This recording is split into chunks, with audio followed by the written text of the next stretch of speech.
ఇంట్లో ఉన్న పాత చీపురు పారేయాలంటే అమావాస్య రోజు బయట పారేయాలి. చీపురు కొన్ని రోజుల్లో ఎట్టి పరిస్థితుల్లో కొనకూడదు. కొంటే లక్ష్మీ కటాక్షం తగ్గిపోతుంది. చాలామందికి తెలియక చీపురు ఎప్పుడు పడితే అప్పుడు కొంటూ ఉంటారు. కొన్ని రోజుల్లో చీపురు అస్సలు కొనకూడదు. మంగళవారం, శుక్రవారం చీపురు ఎట్టి పరిస్థితుల్లో కొనకూడదు.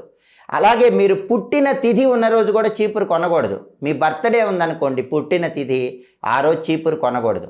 అలాగే ఇంట్లో పితృకార్యం జరుగుతుందనుకోండి, ఆ రోజు కూడా చీపురు కొనకూడదు. గ్రహణం ముందు రోజు, గ్రహణం తర్వాత రోజు కూడా చీపురు కొనకూడదు. తిథుల పరంగా తదియ తిథి, ఏకాదశి తిథి ఉన్న రోజు చీపురు కొనకూడదు. ఈ 2 తిథుల్లో చీపురు కొంటే లక్ష్మీ కటాక్షం తగ్గిపోతుంది. అలాగే కొన్ని నక్షత్రాలు ఉన్నప్పుడు కూడా చీపురు కొనకూడదు. రోహిణీ నక్షత్రం, హస్త నక్షత్రం, శ్రవణ నక్షత్రం, పుష్యమి నక్షత్రం, అనురాధ నక్షత్రం, ఉత్తరాభాద్ర నక్షత్రం, ఈ నక్షత్రాలు ఉన్న రోజు కూడా చీపురు కొనకూడదు. చీపురు ఎప్పుడు కొనకూడదో తెలుసుకొని ఎప్పుడు కొనాలో